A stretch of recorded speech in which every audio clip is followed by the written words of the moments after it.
Nakon nepune 3 nedelje, boljevački đaci su od danas ponovo u školskim klupama. Zbog zavejanih puteva oni su imali duži raspust nego ostali školarci, a danas su sve škole na području opštine ponovo počele da rade. Boljevački đaci su ponovo u školskim klupama. Odmarali su se nešto duže od većine vršnjaka, a sada valja nadoknaditi propušteno, pripremiti malu maturu i savladati predviđeno gradivo.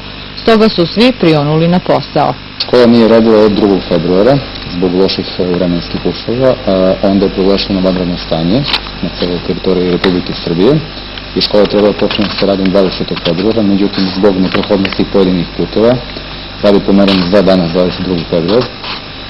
Danas u sreda se došlo u školu, a nastava će biti nadoknađena produžetkom školske godine i radnim subotama, o čemu ćemo se dogovarati sa drugim školama u našoj opštini. Što se učenika tiče, kažu da će ovaj raspust najviše pamtiti po uživanjima na snegu, dok je učenje bilo u drugom planu, ali će zbog toga do kraja školske godine ova obaveza biti na prvom mestu.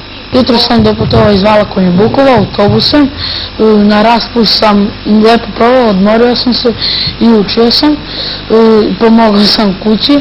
Ja sam doputovala iz Lukova, za raspust učili smo nešto, igrali smo se, sankali, najviše smo se obradovali snegu. Padao je sneg, lepo smo se proveli, pravili Sneška Belića.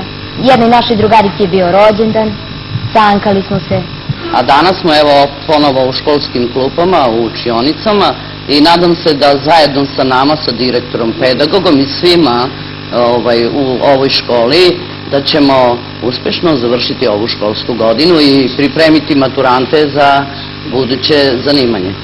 Školu u Boljevcu inače pohađa oko 500 učenika i približno toliko preostale dve u Podgorcu i Subrakovcu.